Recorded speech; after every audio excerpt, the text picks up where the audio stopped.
Today I'm linking two clippings for this scrapbook series from 1985 because they have got real relevance to the times we're living in now. These clippings are about Kharg Island, and you may be left wondering how a place can be reported as crippled and then gone and still remain strategically important decades later. I'll let you read the clippings for yourselves and I'll summarise what they're saying. The first clipping from September 1985 says, according to oil industry sources, that Iran's Kharg Island oil terminal had been crippled by repeated Iraqi air raids. In fact, it goes on to say Iraqi jets bombed what was left of the Kharg Island terminal. The article notes that Iran exported around 90% of its oil through this island terminal. It also tells readers how much oil Iran was thought to have in reserve, estimated at no more than 10 million barrels.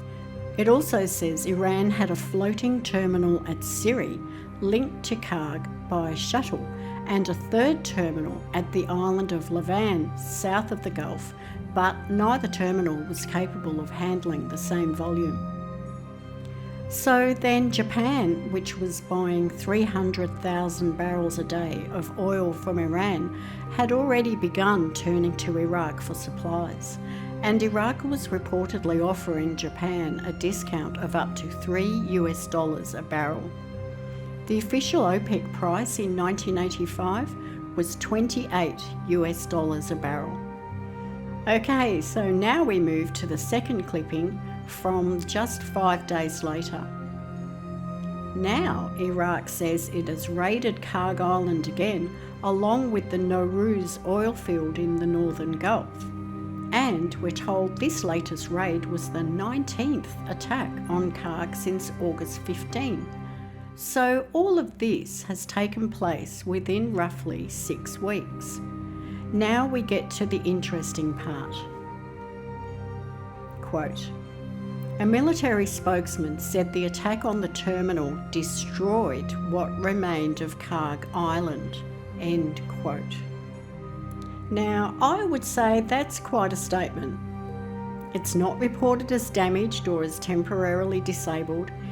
Iraq destroyed what remained of Kharg Island. I think today's headlines might have a few objections to that version of history. But here we are decades later, and Kharg Island is still strategically important enough to appear in today's headlines.